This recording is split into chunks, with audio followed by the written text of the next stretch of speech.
أشهد أن لا إله إلا الله وحده لا شريك له وأشهد أن محمدا عبده ورسوله أما بعد فأعوذ بالله من الشيطان الرجيم بسم الله الرحمن الرحيم الحمد لله رب العالمين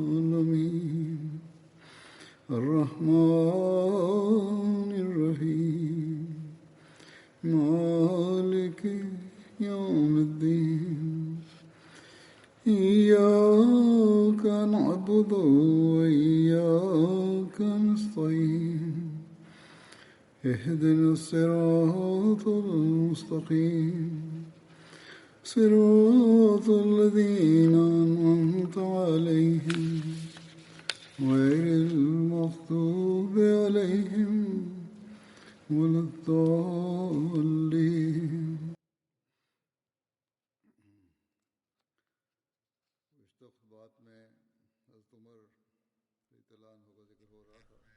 In den vergangenen Ansprachen wurde über Hazrat Umar radiallahu anhu berichtet und es war die Rede von Ghazwat und Saraya. Das Gefecht in Hamra al-Asad.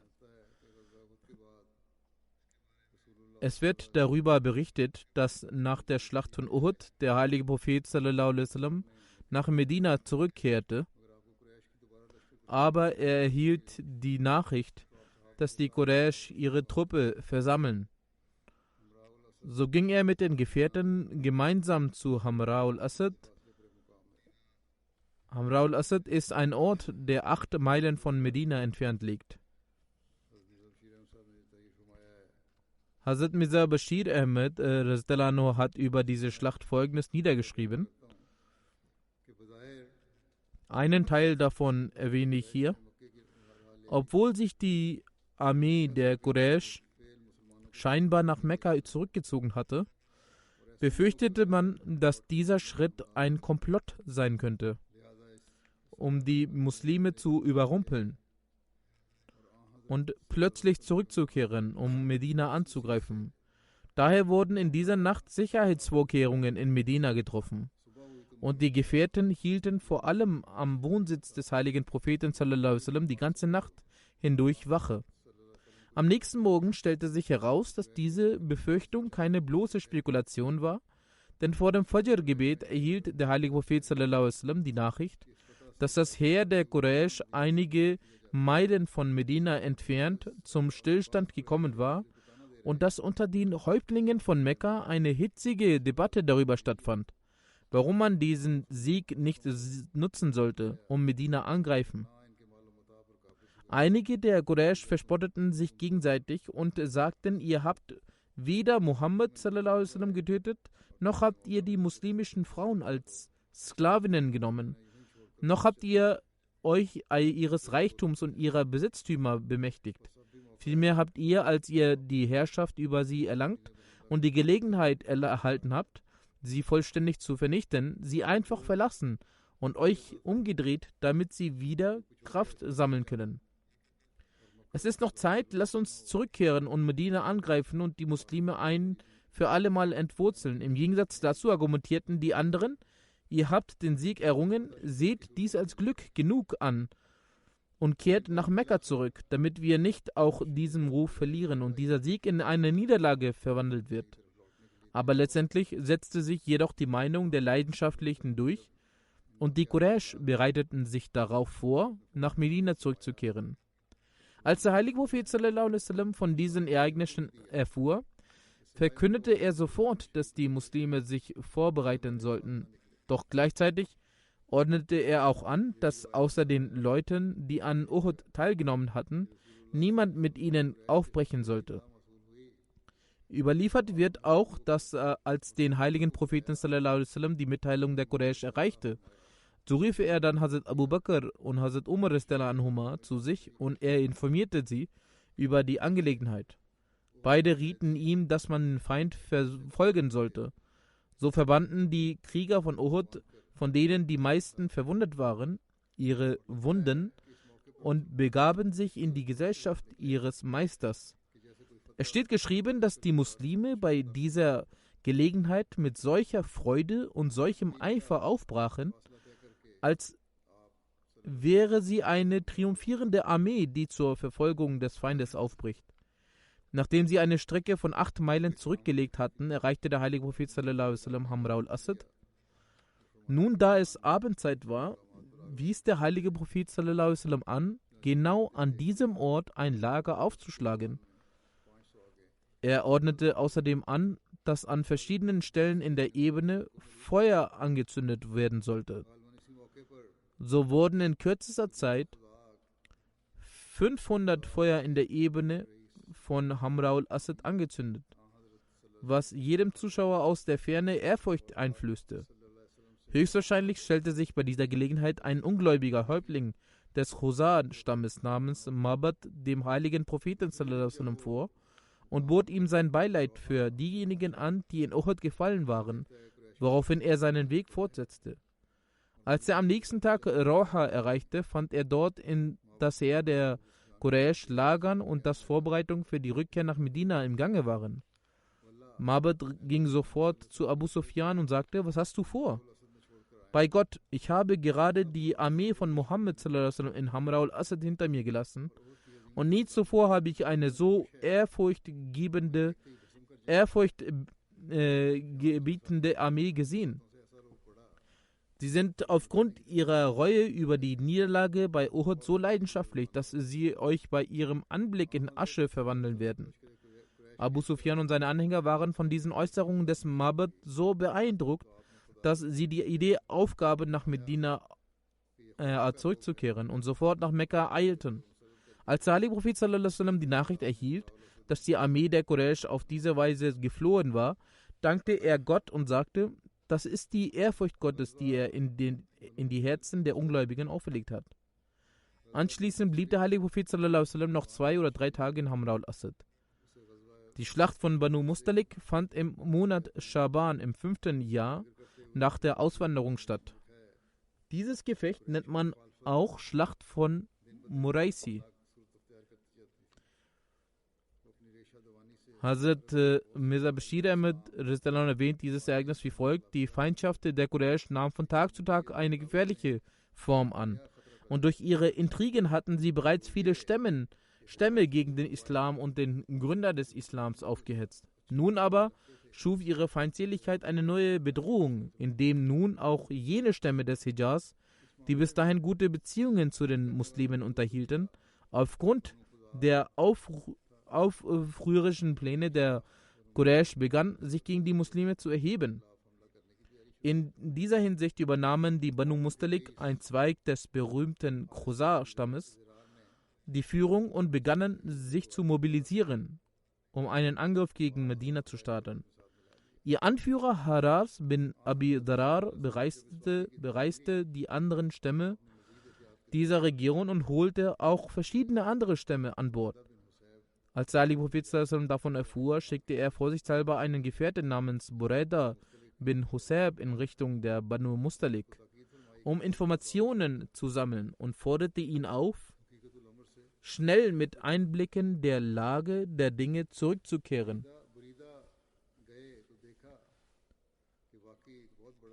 Als Buraida ankam, stellte er fest, dass in der Tat eine sehr große Versammlung anwesend war und Vorbereitungen im Gange waren, Medina mit großer Vehemenz und Aufruhr anzugreifen. Er kehrte sofort zurück und teilte dem heiligen Propheten sallallahu alaihi wasallam seine Erkenntnisse mit. Wie es seine Gewohnheit war, forderte der heilige Prophet sallallahu alaihi wasallam seine Gefährten auf, sich in Richtung der Behausung der Banu Mustalik aufzumachen, um ihren Angriff vorzubeugen. Eine große Anzahl von Gefährten bereitete sich auf den Aufbruch vor. Tatsächlich machte sich auch eine große Gruppe von Heuchlern auf den Weg, die bis dahin noch nie in solcher Zahl erschienen waren. Der heilige Prophet sallallahu alaihi wasallam ließ Abu Dhar Ghafari oder gemäß anderer Überlieferung Zayn bin Harsa als Amir von Medina zurück und brach im Namen Allahs in Schaban 5 nach Hijri von Medina auf. Das Heer bestand nur aus 30 Pferden, Kamele waren jedoch in etwas größerer Zahl vorhanden. Die Muslime reisten abwechselnd auf diesen Pferden und Kamelen. Während dieser Reise stießen die Muslime zufällig auf einen Spion der Ungläubigen, der gefangen genommen und dem heiligen Propheten sallallahu alaihi wasallam vorgestellt wurde. Nach einer Überprüfung und anschließender Sicherheit, dass es sich tatsächlich um einen Spion handelte, versuchte der heilige Prophet sallallahu alaihi wasallam, ihn nach Informationen über die Ungläubigen zu befragen. Doch er weigerte sich zu antworten. Da sein Verhalten zudem verdächtig war, tötete ihn Hazrat Umar nach dem allgemein anerkannten Gesetz der Kriegsführung. Daraufhin rückte die muslimische Armee weiter vor. Als die Banu Mustalik von der bevorstehenden Ankunft der Muslime erfuhren und die Nachricht erhielten, dass ihr Spion getötet worden war, wurden sie sehr ängstlich. Ihre eigentliche Absicht war es, Medina unerwartet anzugreifen. Aber nun hatte sich aufgrund der Scharfsinnigkeit des heiligen Propheten sallallahu alaihi wasallam die Situation geändert. Sie gerieten in große Furcht und die anderen Stämme, die sich ihnen zur Unterstützung angeschlossen hatten, wurden durch die Macht Gottes so ängstlich, dass sie sofort von ihrer Sicht wichen und in ihre Häuser zurückkehrten. Was jedoch die Banu Mustalik anbelangt, so hatten die Quraysh sie so sehr mit Feindschaft gegen die Muslime berauscht, dass sie immer noch nicht vor einem Krieg zurückkehrten und voll und ganz darauf aus waren, die muslimische Armee mit voller Kraft zu bekämpfen. Als der heilige Prophet sallallahu alaihi wasallam Muraisi erreichte, in dessen Nähe sich die Banu Mustalik aufhielten, ein Ort, der zwischen Mekka und Medina in der Nähe der Meeresküste liegt, befahl der heilige Prophet sallallahu alaihi wasallam den Aufbau des Lagers. Nachdem er die Reihen geordnet und Fahnen und so weiter verteilt hatte, wies der heilige Prophet sallallahu alaihi wasallam Hazrat Umar an, vorzurücken und den Banu Mustalik zu verkünden, dass sie selbst jetzt noch Frieden erhalten würden, wenn sie ihre Feindschaft gegen den Islam unterließen und die Herrschaft des heiligen Propheten sallallahu alaihi wasallam akzeptieren, und die Muslime würden zurückkehren. Sie weigerten sich jedoch vehement und bereiteten sich auf einen Krieg vor. Es steht sogar geschrieben, dass der erste Pfeil von einem Mann aus ihrem Stamm geschossen wurde. Als der heilige Prophet sallallahu alaihi wasallam Zeuge ihrer Feindseligkeit wurde, befahl er den Gefährten, ebenfalls zu kämpfen. Die Feinde hatten den Krieg begonnen. Für einige Zeit tauschten beide Seiten einen Pfeilregen aus, woraufhin der heilige Prophet sallallahu alaihi wasallam den Gefährten befahl, einen plötzlichen Angriff zu starten. Infolge dieses plötzlichen Angriffs verloren die Ungläubigen ihren Halt. Die Muslime umzingelten sie so geschickt, dass ihr gesamter Stamm eingekesselt wurde und gezwungen war, die Waffen niederzulegen. Mit nur 10 Opfern unter den Ungläubigen und einem unter den Muslimen ging dieser Krieg, der eine gefährliche Form hätte annehmen können, zu Ende.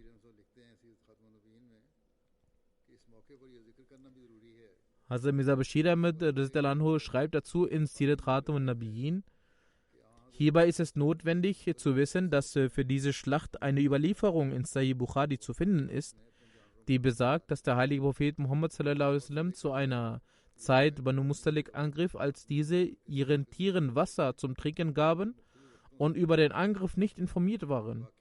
Wenn man dies indes im Detail analysiert, erkennt man, dass diese Überlieferung nicht den Aussagen der Historiker widerspricht, denn diese beiden Überlieferungen handeln über 2 verschiedene Zeiten. Das Ereignis ist folgendermaßen: Als die islamische Armee in die Nähe der Banu Mustalik gelangte, waren diese in einem unvorbereiteten Zustand. Dies nicht, weil sie von der islamischen Armee nicht informiert waren, sondern ihre Unkenntnis bestand in der Tatsache, dass die islamische Armee sehr nahe gekommen war. Auf diesem Zustand weist auch die Überlieferung in Bukhari hin. Als sie jedoch die Nachricht der islamischen Armee vernahmen, haben sie sich gemäß ihrer längerfristigen Vorbereitungen zusammengetan und waren bereit für den Kampf. Dies ist der Zustand, über den die Historiker berichten. Auch Forscher wie Allama ibn Hajar und andere haben dies auf diese Art interpretiert. Diese Interpretation scheint auch den Tatsachen zu entsprechen. Bei der Rückkehr von der Schlacht In Banu Mustalik ereignete sich eine weitere Begebenheit. Dazu gibt es eine Überlieferung Sahih Muslim. Hazrat Jabir bin Abdullah radhiyallahu anhu berichtet, bei einer Schlacht bzw. der Schlacht von Banu Mustalik waren wir an der Seite des heiligen Propheten sallallahu alaihi wasallam. Ein Muhajir schlug einen Ansar dabei auf den Rücken. Beide riefen ihre Leute, also die Ansars und die Muhajir, herbei. Als der heilige Prophet sallallahu alaihi wasallam davon erfuhr bzw. den Lärm vernahm, sagte er sallallahu alaihi wasallam: Was sind dies für Stimmen der Unwissenheit? Es wurde geantwortet, dass ein Muhajir auf den Rücken eines Ansars geschlagen hat. Der heilige Prophet sallallahu alaihi wasallam sagte: Lasst diese Angelegenheit ruhen, das ist eine üble Sache. Das heißt, es sollten nicht bei Kleinigkeiten Streitereien entstehen. Als Abdullah bin Ubay dies hörte, der auch zu dieser Zeit anwesend war, sagte er: Sie haben so gehandelt, also dass ein Muhajir auf den Rücken eines Ansars geschlagen hat, auch wenn es mit der Hand und so weiter war. Aber ich schwöre bei Allah, wenn wir nach Medina zurückkehren, wird sicherlich die angesehenste Person, ich suche Zuflucht bei Allah, die erloseste Person aus Medina vertreiben. Also Umar nur sprach den heiligen Propheten sallallahu alaihi wasallam an und sagte: O Prophet Allahs, geben Sie mir die Erlaubnis, diese Person zu köpfen. Der heilige Prophet sallallahu alaihi wasallam sagte: Lass gut sein. Die Leute sollen nicht darüber beginnen zu sprechen, dass Muhammad sallallahu alaihi wasallam seine Anhänger tötet. In Sirat Khatam an-Nabiyyin ist dieses Ereignis auch beschrieben worden. Ich lasse dies hier aus, da es in der Vergangenheit auch erwähnt wurde. Kurzum, über die letzte Zeit von Abdullah bin Ubay heißt es in Sirat Hisham: Als Abdullah bin Ubay hiernach solche Aussagen tätigt, hat sein Volk, eigenes Volk, ihn zurechtgewiesen. Als der heilige Prophet sallallahu alaihi wasallam über seinen Zustand erfuhr, sagte er zu Hazrat Umar radhiyallahu anhu: O Umar, als du von mir die Erlaubnis gewünscht hast, ihn umzubringen, und ich zugestimmt hätte, dann hätte dies den Leuten missfallen. Wenn ich nun heute den Erlass für seine Tötung erteilen würde, so würden nun jene, die es nicht gut geheißen hätten, ihn selbst töten. Seine Unterstützer sind nun nach der Geduld, die gezeigt wurde, und dem Erkennen der Tatsachen selbst zu seinen Gegnern geworden. Also Umar radhiyallahu sagte: Ich schwöre bei Gott, ich erkannte, dass die Worte des heiligen Propheten sallallahu alaihi wasallam in höchstem Maße segensreich waren als meine.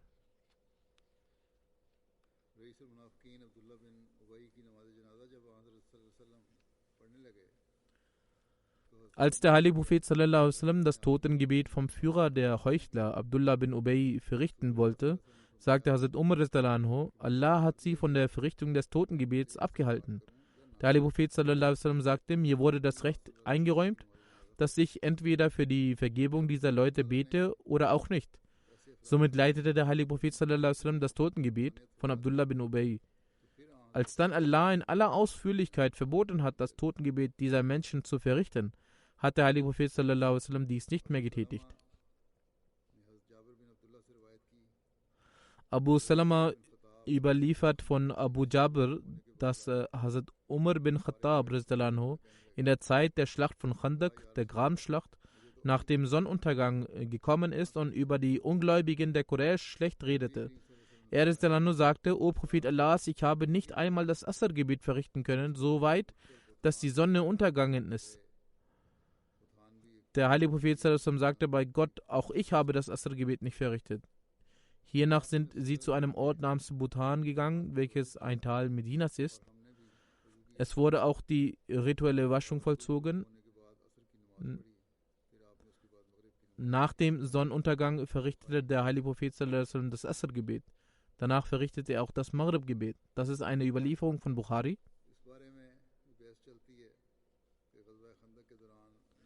Es wird auch darüber diskutiert, wie viele Gebete der heilige Prophet sallallahu alaihi wasallam und seine Gefährten während der Grabenschlacht nicht verrichten konnten. Diesbezüglich gibt es diverse Überlieferungen. In einer Überlieferung heißt es, dass Hazrat Jabir überliefert, Hazrat Umar ibn Khattab kam am Tag der Grabenschlacht nach Sonnenuntergang und begann, die Ungläubigen der Quraysh zu verfluchen. Er sagte: O Gesandter Allahs, ich konnte das Asr-Gebet nicht verrichten und die Sonne ging unter. Dann standen wir auf und gingen zu Bhutan und der Prophet sallallahu alaihi wasallam verrichtete das Gebet nach Sonnenuntergang. Danach verrichtete er auch das Maghrib-Gebet. Das ist auch eine Überlieferung von Bukhari. In der ersten heißt es, dass auch der heilige Prophet sallallahu alaihi wasallam dabei war. Hazrat Ali überliefert, dass der heilige Prophet sallallahu alaihi wasallam am Tag der Grabenschlacht sagte: Möge Allah ihre Häuser und Gräber mit Feuer füllen. Sie hinderten uns daran, das mittlere Gebet, das Salatul Wusta, zu verrichten, bis die Sonne unterging.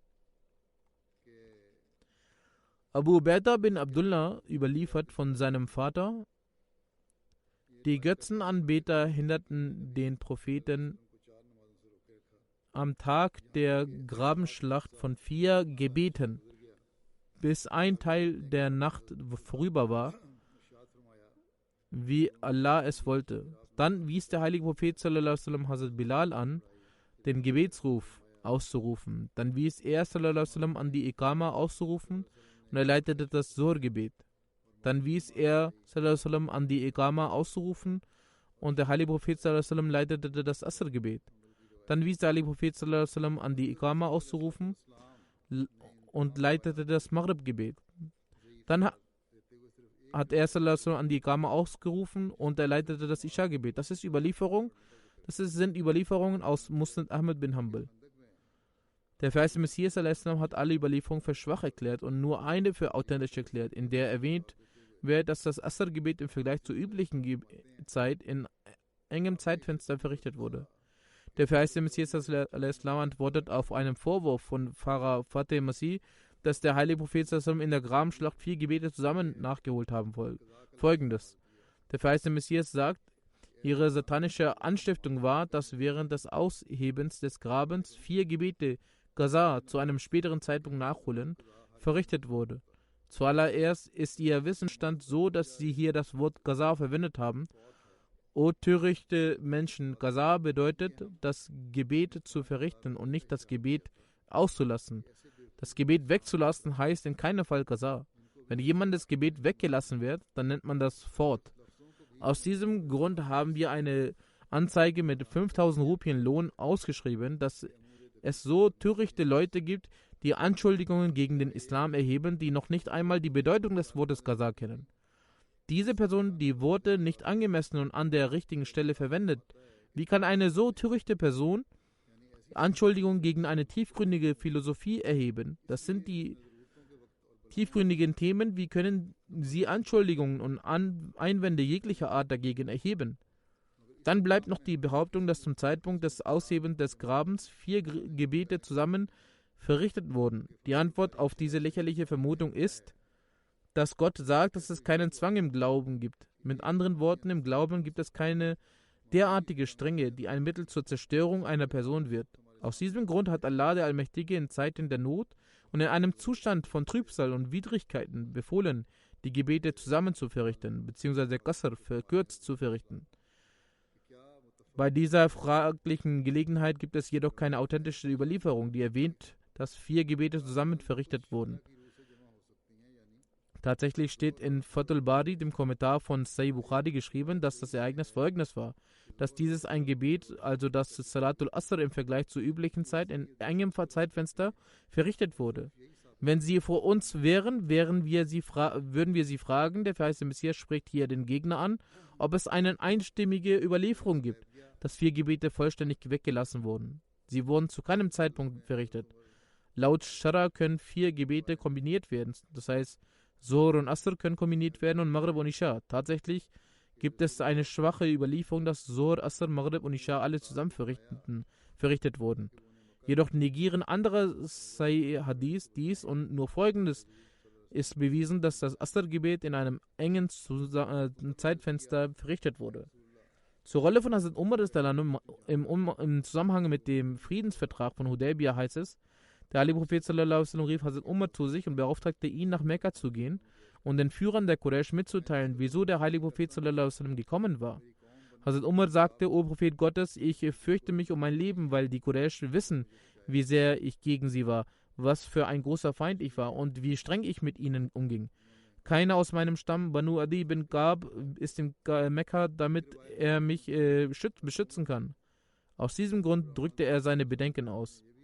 Laut einer Überlieferung sagte Hazrat Umar zu dieser Begebenheit Folgendes zum heiligen Propheten sallallahu alaihi wasallam: O Prophet Gottes sallallahu alaihi wasallam, wenn Sie wollen, gehe ich zu Ihnen, also zu den Quraysh.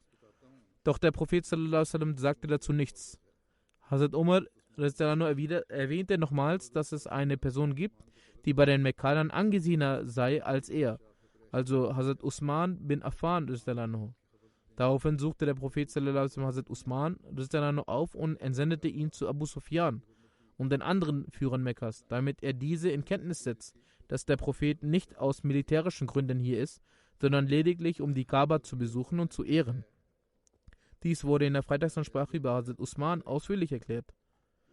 Hazrat Mirza Bashir Ahmad schreibt, als die Bedingungen für den Friedensvertrag von Hudaybiyah aufgeschrieben wurden, stürmte der Sohn des mekkanischen Botschafters Suhail bin Amr namens Abu Jandal in Handschellen in diese Sitzung.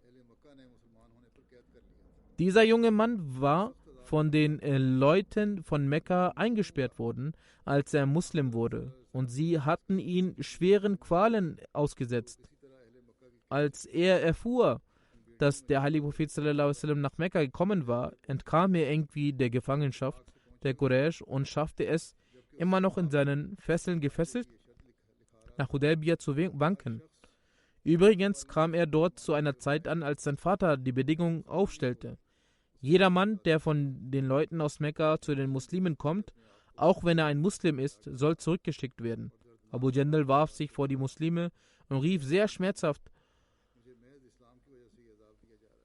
O ihr Muslime, ich werde dieser Pein unterworfen, nur weil ich den Islam angenommen habe. Rettet mich um Gottes Willen. Als die Muslime dies sahen, begannen sie sich in Qualen zu wälzen, aber Suhail blieb ebenfalls hartnäckig und sagte zum heiligen Propheten sallallahu alaihi wasallam: Gemäß diesem Vertrag ist dies die erste Forderung, die ich an Sie stelle, dass Sie Abu Jandal zu mir zurückbringen. Der heilige Prophet sallallahu alaihi wasallam sagte: Der Vertrag muss noch abgeschlossen werden. Suhail sagte: Wenn du ihn nicht an mich zurückgibst, betrachte diesen Vertrag als aufgelöst. Der heilige Prophet sallallahu alaihi wasallam sagte: Lass es sein und gib uns Abu Jandal als einen Akt der Gunst und Freundlichkeit. Suhail sagte: Nein, niemals. Der heilige Prophet sallallahu alaihi wasallam sagte: Suhail, sei nicht starrsinnig, höre mir in dieser Sache zu. Suhail sagte: Ich kann das auf keinen Fall akzeptieren. Daraufhin rief Abu Jandal noch einmal: O ihr Muslime, soll euer muslimischer Bruder zu den Götzendienern zurückgeschickt werden, nachdem er so schwere Qualen erlitten hat? Es ist merkwürdig, dass Abu Jandal zu dieser Zeit nicht an den heiligen Propheten sallallahu alaihi wasallam appellierte, sondern an die einfachen Muslime. Vielleicht lag das daran, dass er wusste, dass egal wie viel Schmerz der heilige Prophet sallallahu alaihi wasallam in seinem Herzen trug, er niemals zulassen würde, dass der Vertrag in Mitleidenschaft gezogen wird. Er rechnete jedoch damit, dass der Rest der Muslime vielleicht in ihrer damaligen Empörung einen Weg finden würde, seine Freiheit zu rechtfertigen, da die Klauseln des Vertrags noch in der Niederschrift waren. Trotzdem und unabhängig davon, wie emotional die Muslime waren, war es für sie unmöglich, gegen den Wunsch des heiligen Propheten sallallahu alaihi wasallam Stellung zu beziehen. Der heilige Prophet sallallahu alaihi wasallam schwieg eine Zeit lang und sagte dann schmerzlich: O Abu Jandal, sei geduldig, blicke zu Gott, denn er ist es, der in der Tat für deine Befreiung und für die deiner schwachen muslimischen Brüder sorgen wird. Zu diesem Zeitpunkt sind wir durch unsere Umstände gebunden, denn wir haben bereits ein Abkommen mit den Leuten von Mekka geschlossen und können nicht gegen diese Abkommen verstoßen. Die Muslime wurden Zeugen dieser Szene und in religiöser Entrüstung wurden ihre Augen von Wut zerfressen. Aber aus Respekt schwiegen sie vor dem heiligen Propheten sallallahu alaihi wasallam. Schließlich konnte Hazrat Umar es nicht mehr ertragen. Er kam zum heiligen Propheten sallallahu alaihi wasallam und fragte mit zitternder Stimme: Sind Sie nicht der wahrhaftige Gesandte Allahs? Der heilige Prophet sallallahu alaihi wasallam sagte: Ja, bin ich in der Tat. Umar erwiderte: Sind wir nicht auf der Wahrheit und unser Feind auf der Unwahrheit? Der heilige Prophet sallallahu alaihi wasallam erwiderte: Ja, in der Tat ist es so. Umar sagte: Warum sollen wir dann diese Demütigung ertragen, wenn es um unsere wahre Religion geht? Als er sallallahu alaihi wasallam diesen Zustand von Hazrat Umar sah, sagte der heilige Prophet sallallahu alaihi wasallam kurz und bündig: Sieh her, Umar, ich bin der Gesandte Gottes. Ich verstehe den Willen Gottes und ich kann nicht gegen ihn handeln. Und er ist es, der mein Helfer sein wird. Doch die Entrüstung in der Stimmung von Hazrat Umar wuchs von Augenblick zu Augenblick. Er begann zu sagen: Haben Sie nicht gesagt, dass wir den Tawaf um die Kaaba verrichten werden? Der heilige Prophet sallallahu alaihi wasallam sagte: Ja, das habe ich. Aber habe ich auch gesagt, dass dieser Tawaf definitiv in diesem Jahr stattfinden würde? Umar sagte: Nein, das haben Sie nicht. Der heilige Prophet sallallahu alaihi wasallam antwortete: Dann sei geduldig.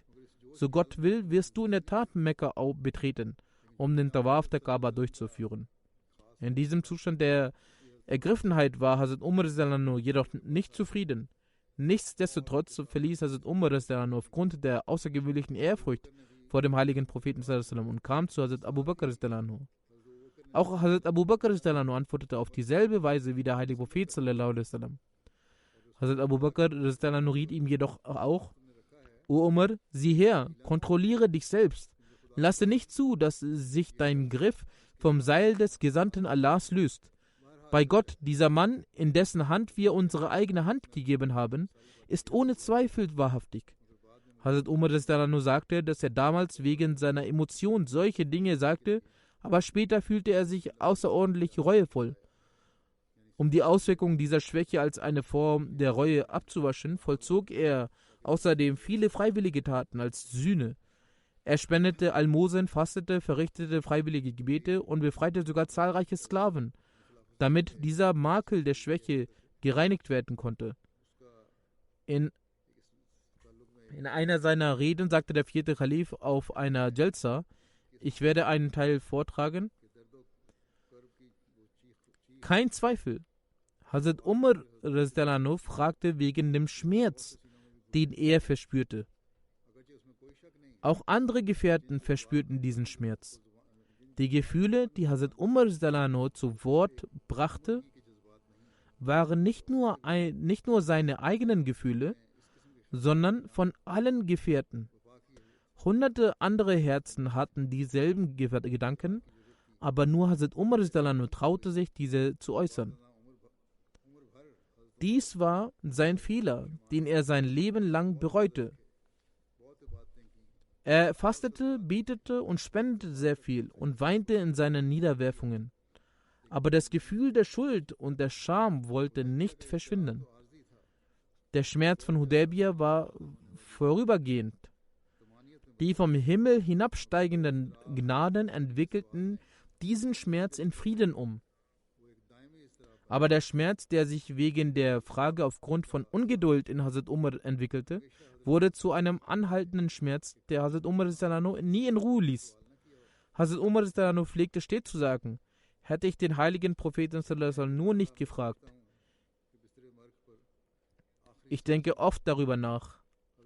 Als Hazrat Umar auf dem Sterbebett seine letzten Atemzüge durchzog und die folgenden Worte wiederholt: O Allah, ich verlange von dir keinen Lohn für meine Taten. Bitte vergib meine Sünden.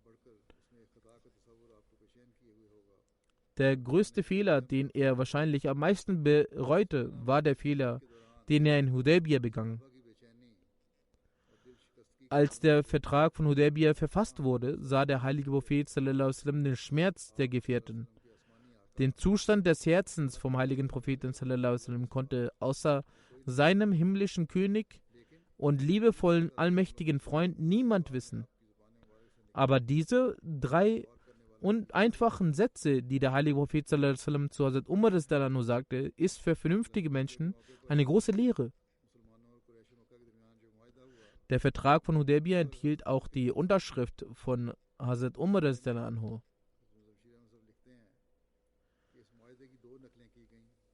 Hazrat Mirza Bashir Ahmad Sahib schreibt diesbezüglich: Es wurden 2 Exemplare dieser Vereinbarung angefertigt und viele angesehene Personen unterschrieben als Zeugen. Von den Muslimen waren es Hazrat Abu Bakr, Hazrat Umar, Hazrat Usman, Hazrat Abdurrahman bin Auf, Hazrat Saad bin Abi Waqas und Hazrat Abu Ubaidah. Nachdem die Vereinbarung abgeschlossen war, nahm Suhail bin Amr eine Kopie der Vereinbarung und kehrte nach Mekka zurück, während die andere Kopie beim heiligen Propheten sallallahu alaihi wasallam blieb. Über die Rückkehr von Hudaybiyah steht in Sirat Khatam an-Nabiyyin: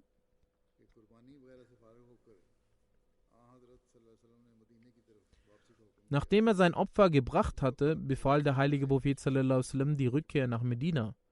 Zu dieser Zeit waren knapp 20 Tage vergangen, seit der heilige Prophet sallallahu alaihi wasallam in Hudaybiyah angekommen war. Der heilige Prophet sallallahu alaihi wasallam erreichte auf seiner Rückreise Khir al-Ghamim in der Nähe von Usfan. Usfan ist ein Ort 103 Kilometer von Mekka entfernt und Khir al-Ghamim befindet sich 8 Meilen von Usfan entfernt. In der Nacht machte der heilige Prophet sallallahu alaihi wasallam eine Ankündigung und versammelte alle Gefährten. Er sagte: Heute Nacht wurde mir eine Sure offenbart und sie. Das heißt: O Prophet, wir haben dir einen offenkundigen Sieg gewährt, auf dass Allah dich schirme gegen deine Fehler, vergangene und künftige, und dass er seine Gnade an dir vollende und dich leite auf den geraden Weg, und dass Allah dir helfe mit mächtiger Hilfe.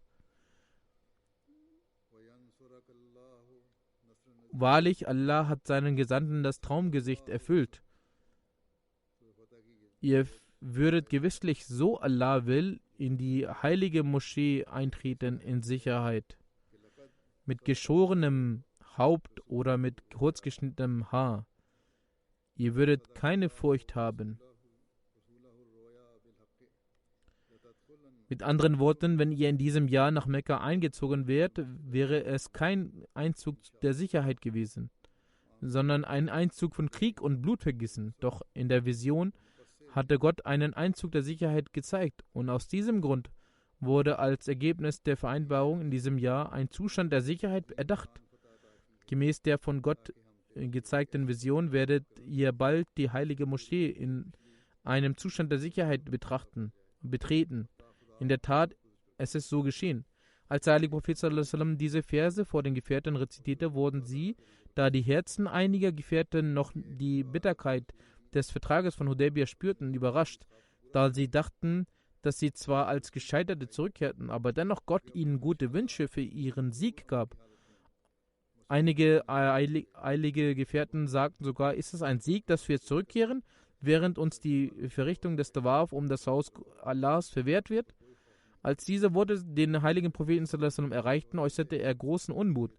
In einer kurzen, aber kraftvollen Rede sagte er: Dies ist ein absurder Einwand, denn wenn man darüber nachdenkt, wird man feststellen, dass der Vertrag von Hudaybiyah und wahrlich ein bedeutsamer Sieg ist. Die Quraysh, die auf Krieg aus waren, haben selbst den Krieg aufgegeben und einen Friedensvertrag mit uns geschlossen und versprochen, uns im nächsten Jahr die Tore von Mekka zu öffnen. Vor dem Unheil der Quraysh bewahrt, kehren wir nun in Frieden und Sicherheit zurück, während wir den Duft unseres zukünftigen Sieges empfangen. Deshalb ist dies in der Tat ein großer Sieg. Habt ihr denn alle vergessen, wie eben dieser Stamm, die Quraysh in Uhud und Ahzab Kriegszüge gegen euch geführt hat? Diese Erde mit all ihren Weiten wurde für euch eng und eure Augen waren wie versteinert und ihr habt vor Furcht gezittert. Heute aber verschließen genau diese Quraysh einen Friedensvertrag mit euch ab. Die Gefährten antworteten: O Prophet von Allah sallallahu alaihi wasallam, wir haben verstanden, wir können ihre Weitsicht nicht erreichen, aber jetzt haben wir verstanden, dass dieser Vertrag wahrlich ein bedeutender Sieg für uns ist. Vor dieser Ansprache des heiligen Propheten sallallahu alaihi wasallam befand sich auch Hazrat Umar in einem Zustand äußerster Besorgnis. Er berichtete selbst: Als ich auf der Rückkehr von Hudaybiyah war und der heilige Prophet sallallahu alaihi wasallam nachts unterwegs war, bin ich zum heiligen Propheten sallallahu alaihi wasallam gegangen, um etwas zu sagen. Der heilige Prophet sallallahu alaihi wasallam blieb jedoch stumm. Ich sprach ihn ein zweites Mal und drittes Mal an, aber der heilige Prophet sallallahu alaihi wasallam schwieg wie zuvor. Ich war sehr traurig über dieses Schweigen des heiligen Propheten sallallahu alaihi wasallam. Ich sagte zu mir selbst: O Umar, du bist ruiniert worden. Du hast den heiligen Propheten sallallahu alaihi wasallam dreimal angesprochen, aber der heilige Prophet sallallahu alaihi wasallam hat nichts geantwortet. Ich bin aus der Menge der Muslime am weitesten vorangeschritten und dachte in tiefer Trauer, was passiert sei. Ich begann zu befürchten, dass ein koranischer Vers in diesem Zusammenhang offenbart wird. Es war kaum ein Augenblick vergangen, als ein Mann meinen Namen rief und sagte, der Prophet Allahs hat Umar bin al-Khattab gerufen. Ich sagte zu mir selbst, ich bin sicher, dass ein Koranvers über mich offenbart wurde. Deshalb beunruhigt stellte ich mich eilig vor dem heiligen Propheten und nachdem ich ihn mit dem islamischen Friedensgruß begrüßt hatte, trat ich vor. Der heilige Prophet sagte zu dieser Zeit ist mir eine solche Sura offenbart worden, die mir lieber ist als alle Dinge dieser Welt. Dann rezitierte der heilige Prophet die Verse der Surah Al-Fath. Hazrat Umar fragte, O Prophet Allahs, ist dieser Vertrag wirklich ein Sieg für den Islam? Der heilige Prophet sagte, ja, wahrlich, dies ist unser Sieg. Daraufhin fand Hazrat Umar Genugtuung und schwieg. Danach ist der heilige Prophet nach Medina gegangen. Also Muslim sagte, zum Zeitpunkt des Friedensvertrags von Hudaybiyah hat der heilige Prophet sich mit Gegnern von Mekkan vertragen. Dies führte dazu, dass eine Unruhe sich in den Gefährten weckte und ein Mann wie Hazrat Umar zum heiligen Propheten gegangen ist und sagte, O Prophet Gottes, hatte Gott ihnen nicht zugesprochen, dass wir das Tawaf von der Kaaba machen werden? Wurde für den Islam keine Eroberung bestimmt? Der heilige Prophet sagte, warum denn nicht? Hazrat Umar sagte, wieso haben wir dann sofort Frieden geschlossen? Der heilige Prophet sagte, gewiss hat es Allah versprochen, dass wir das Tawaf machen werden, aber es wurde nicht gesagt, in welchem Jahr. Die Erwähnung geht noch weiter. Es wird auch weiter fortgesetzt, inshallah. Ich werde nun über einige Verstorbene berichten, von denen ich das Totengebet leiten werde. Der erste Verstorbene ist Herr Malik Muhammad Yusuf Salim. Er war der In-Charge von der Abteilung Sud Nawasi. Er ist im Alter von 86 Jahren verstorben. Wahrlich, Allah sind wir und zu ihm kehren wir heim. Er war der einzige Ahmadi in seiner Verwandtschaft. Er hatte die Ahmadiyyat im Jahre 1952 angenommen. Sein älterer Bruder hatte ihm eine Arbeit bei der Eisenbahn verschafft. Zu diesem Zeitpunkt war dort ein Ahmadi, der Chief Engineer, Herr Mir Hamidullah. Eine Ausgabe von Al-Fazl kam dort regelmäßig und Herr Mir Hamidullah machte auch Tabligh. Er wurde Ahmadi durch das Lesen des Al-Fazls. Jedenfalls, als seine Familie dies erfuhr, erschüchterte sie ihn sehr ein und drohte ihm mit dem Tod, dass er die Ahmadiyyat aufgeben solle. Doch er gab sein Haus auf und nicht die Ahmadiyyat.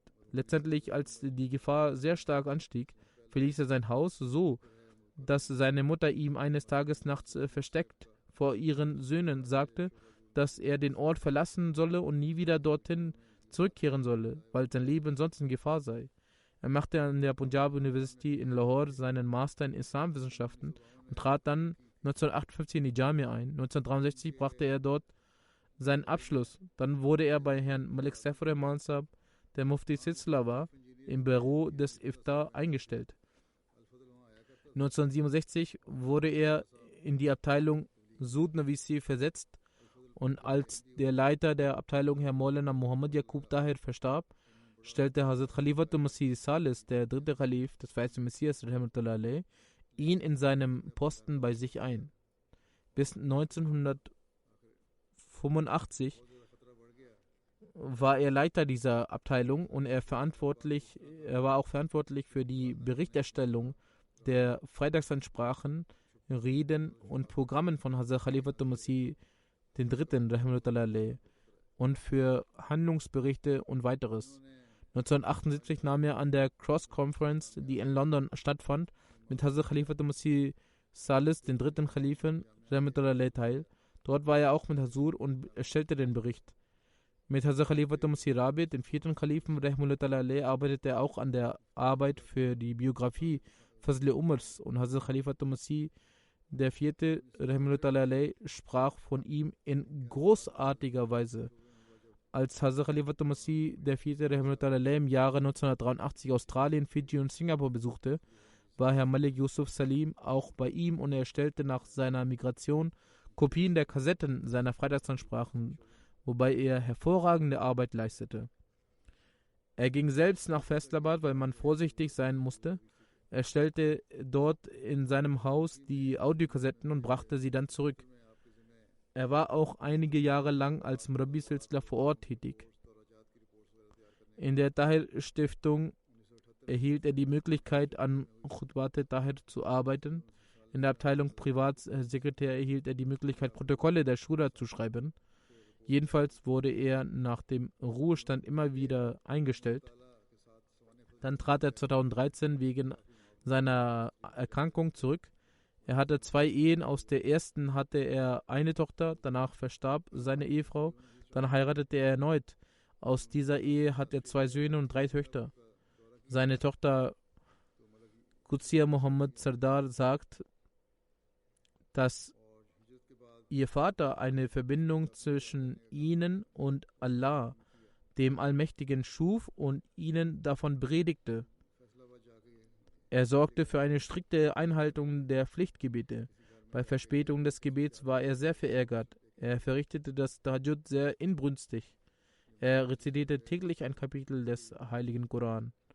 Und auch während seiner Erkrankung fragte er ständig, ob es nun Zeit für das Gebet sei.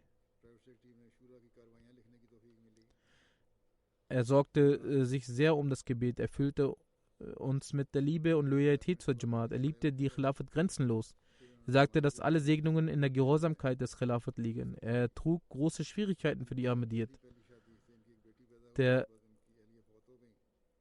Assistant Private Secretary, Herr Rashid Tayyib Saab, sagt, dass Yusuf Salim Saib in der 3. Khilafat-Ära in die Abteilung Sud Navisi kam. In dieser Abteilung erhielt er lange die Möglichkeit zu dienen und er verschriftlichte unter anderem Reden. Er erstellte Berichte für die Zeitung der Jamaat al-Fazl. Er war äußerst verantwortungsbewusst und arbeitete in organisierter und einwandfreier Weise. Auch das Niveau seiner Umgangsform war hervorragend. Und wie ich bereits sagte, hatte er die Möglichkeit, in der Gefolgschaft von Hazrat Khalifat Masih III. Und Hazrat Khalifat Masih Rabi im Ausland zu sein, sowohl in Afrika als auch in Europa. Er arbeitete sehr akribisch. Er schrieb jedes einzelne Wort mit Aufmerksamkeit und betete dabei, dass er nicht vom Ausgangstext etwas auslässt.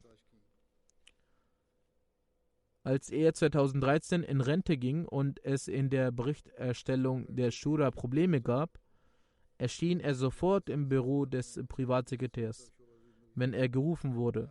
Er drückte stets aus, dass er dies als Ehre empfand. Auch in meiner Erinnerung habe ich von ihm den Eindruck einer besonderen Persönlichkeit, die in ihrer Arbeit versunken war. Er erfüllte die Anforderungen seiner Widmung. Er machte seine Arbeit in Stille und stellte nie Anforderungen. Er lebt ein einfaches Leben. Möge Allah, der Allmächtige, ihm vergeben und gnädig sein. Möge er seine Kinder dazu befähigen, seine Tugenden weiterzuführen.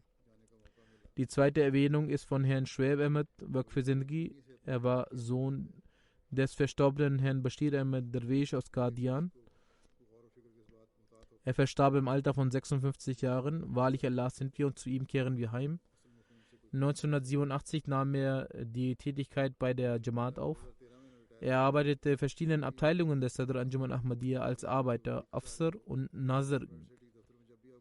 Er diente als Incharge des Daftar Uliya Jalsat Salana, Nazir Baitul Mal, Nazim Waqf Jadid, Mal, Afsar Jalsat Salana, Sadr Khudam al-Ahmadiyya, Indien. Er diente über 33 Jahre. Auch er schenkte dem Gebet große Aufmerksamkeit. Er war sehr regelmäßig bei der Verrichtung des Tahajjud und der freiwilligen Gebete. Auch das Niveau der Gehorsamkeit des Khilafat war hervorragend. Er sagte immer, dass jede Anweisung, die kommt, sollte sofort erledigt werden. Er hatte ein tiefes Wissen über den Heiligen Koran und auch der Bücher des verheißenen Messias und der Kalifen. Sein religiöses Wissen war sehr groß. Er beherrschte Reden zu jeglichen Themen. Er besaß ein sehr fröhliches Gemüt und war ein sehr geselliger Mensch. Er hatte einen liebevollen und sanften Umgang zu Menschen, jeder Gesellschaftsschicht. Er sorgte sich um Mittellose und Bedürftige. In Qadian lobt ihn jede Person. Er besaß großen Mut und Dankbarkeit. Der Verstorbene war Musi. Unter den Hinterbliebenen sind außer seiner Frau noch 2 seiner Söhne. Er war der Schwiegersohn von Jalaluddin Nayyar, welcher der Sadr Anjuman Ahmadiyya in Qadian ist. Herr Rafiq Beg welcher Nazir Baitul Mal Ahmad in Qadian ist, schreibt, ich diente 18 Jahre lang mit ihm in der Majlis Khudam al-Ahmadiyya Indien und im Büro Jalsa Qadian. Er hat durch sein Beispiel, das er vorgelebt hat, die Dienstleistenden geführt. Auch während der Jalsa Tage blieb er 3 bis 4 Uhr im Büro und prüfte die Unterkünfte. Wenn er irgendwo einen Mangel sah, beseitigte er diesen sofort. Er wies immer jeden Arbeiter an, auf die Gäste des verheißenen Messias al-Islam zu achten. Wenn ein Arbeiter aus irgendeinem Grund unrechtmäßig handelte, so entschuldigte er sich selbst beim Gast. Auch sein Schwager hat geschrieben, dass er zu sagen pflegte, dass er mit niemandem in der Welt jemals Feindschaft gehegt hat. Ein Inspektor der Wakalat Mal Tehrik-e Jadid schreibt, dass er in Indien auf eine 75-tägige Reise ging in Kerala und Tamil Nadu. Während dieser Zeit erkrankte er und er habe sich um ihn so gesorgt, wie sich Eltern um ein Kind sorgen. Möge Allah, der Allmächtige, dem Verstorbenen Vergebung und Gnade gewähren. Möge er seinen Kindern und seiner Ehefrau Geduld und Zufriedenheit gewähren und möge er sie befähigen, seine guten Taten aufrechtzuerhalten.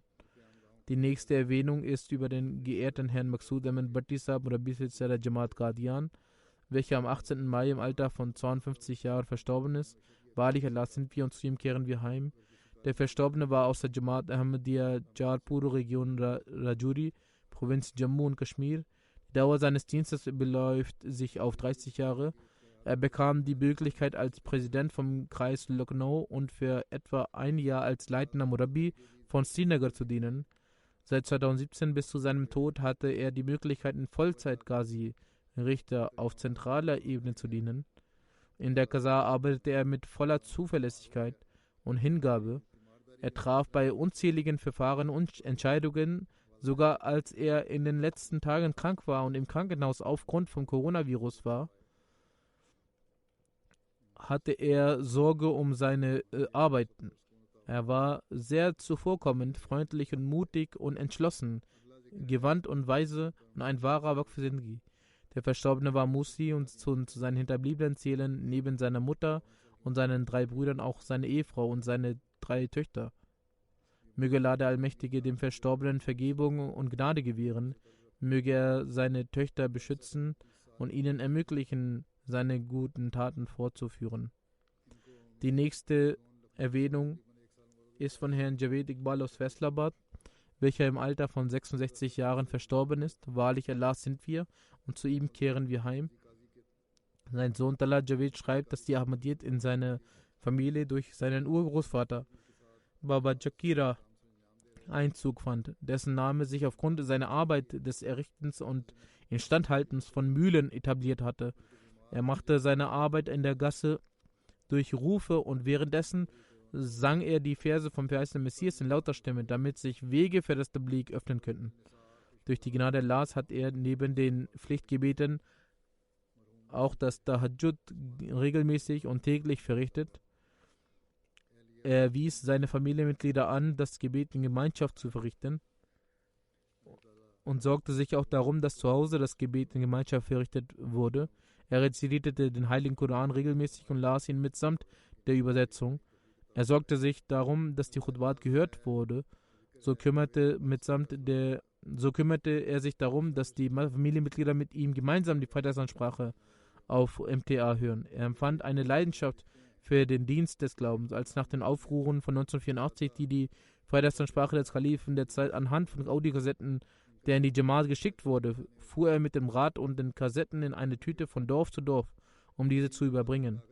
Und als die Ausstrahlung von MTA begann, besorgte er sich einen Satellitenempfang und lud die Menschen zu sich nach Hause ein und ließ sie dort die Khutbah hören.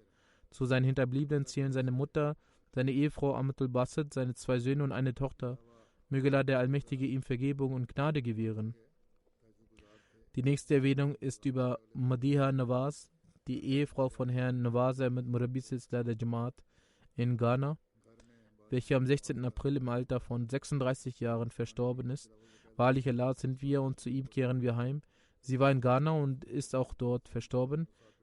Murabbi Sahib schreibt, ihr Ehemann schreibt, dass er in ihr im Laufe der 16 Jahre der Ehe viele Besonderheiten entdecken konnte.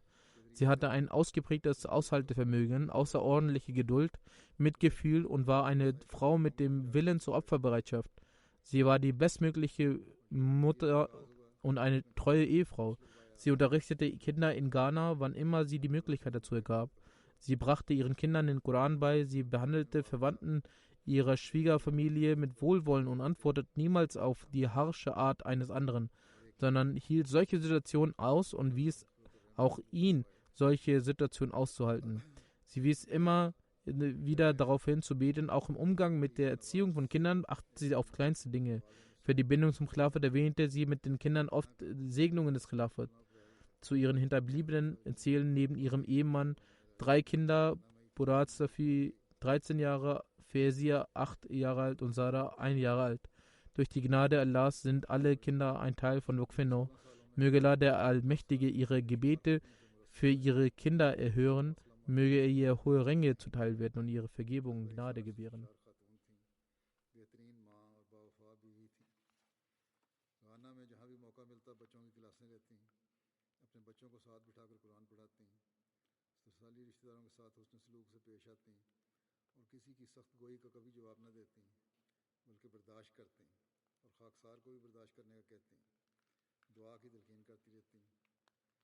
बच्चों की तरबियत के मामले में भी छोटी छोटी बातों का ख्याल रखने वाली थीं। खिलाफत से वाबस्ती के लिए अक्सर बच्चों के साथ खिलाफत की बरक़ात का तज़किरा करती थीं। एक गरीब परवर और नेक खातून थी। उस्मान खान में मियाँ के अलावा 3 बच्चे, फुरात सफ़ी उम्र 13 साल, फैज़िया उम्र 8 साल, ज़ारा उम्र 1 साल शामिल हैं। सब बच्चे माशाअल्लाह वक़फ़-ए-नौ में शामिल हैं। अल्लाह ताला इनकी दुआएं उनके बच्चों के हक़ में कबूल फरमाए और इनके दर्जात बुलंद करे, मग़फ़िरत और रहम का सलूक फरमाए।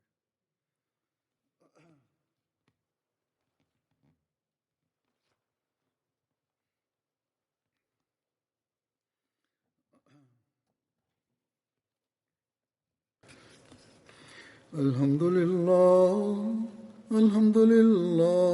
नहमदुहु व नस्तईनुहु व नस्तग़फिरुहु व नु'मिनु बिही व नतवक्कलु अलैहि व नऊज़ु बिल्लाहि मिन शुरूरि अनफुसिना व मिन सय्यिआति अअमालिना मन यहदिहिल्लाहु फला मुदिल्ल लहु ومن يضلل فلا هادي له ونشهد أن لا إله إلا الله ونشهد أن محمدا عبده ورسوله عباد الله رحمكم الله إن الله يأمر بالعدل والإحسان وإيتاء ذي القربى وينهى عن الفحشاء